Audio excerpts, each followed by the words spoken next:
Hello everyone إن شاء الله تكونوا كامل بخير. سمحوا لي على الصوت تاعي، راني شوية مريضة. جيتكم بقلاوة برستيج. هنايا درت العجينة، درت 4 كيلات فرينة مع رشة تاع ملح ولافاني، ومن بعد زدت حبة بيض وكيلة ناقصة صباع تاع زبدة ذايبة، لميت بالما وما زهر. هنا كيما راكم تشوفوا نحيت حبة البيض هذيك على جهة باش ما ديرناش ديغريمون، حليتها قبل مع المزهر والما، ومن بعد باش بديت نلم في العجينة وندخل فيها. شكلت العجينة هنايا، لميتها خليتها تريح، ورحت أشيت المكسرات. هنا استعملت الجوز واللوز. ومن بعد رجعت لهذيك العجينة شكلت 8 كريات، ومن بعد تاني غطيتها وخليتها تعاود تريح. ورحت صنعت هنايا الحشو. درت 3 كيلات تاع مكسرات ونص كيلة تاع سكر غلاس، غربلتها لافاني و... ودرت مبشور ليمون و3 مغارف تاع زبدة. هنايا الزبدة علاش نديروها؟ باش يجينا الحشو طري. في كل كيلة تاع حشو نديرو مغرف تاع زبدة. هذا سر من الاسرار. ولميتها بالمزهر. هنا كما تشوفوا المزهر ما عجنتهاش، غير فتلتها شغل غير شويه.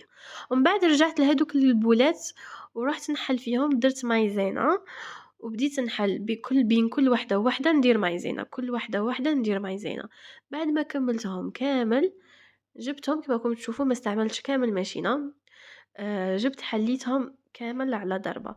سعفوها وحلوها، لازم لكم شوية لا فورس تحملوا، سينو تستخدم فاسيل. حليت قاع هكا طبقة كاملة، من بعد قطعتها على 2 فوا باش النص نديرو لتحت ونص نديرو من الفوق.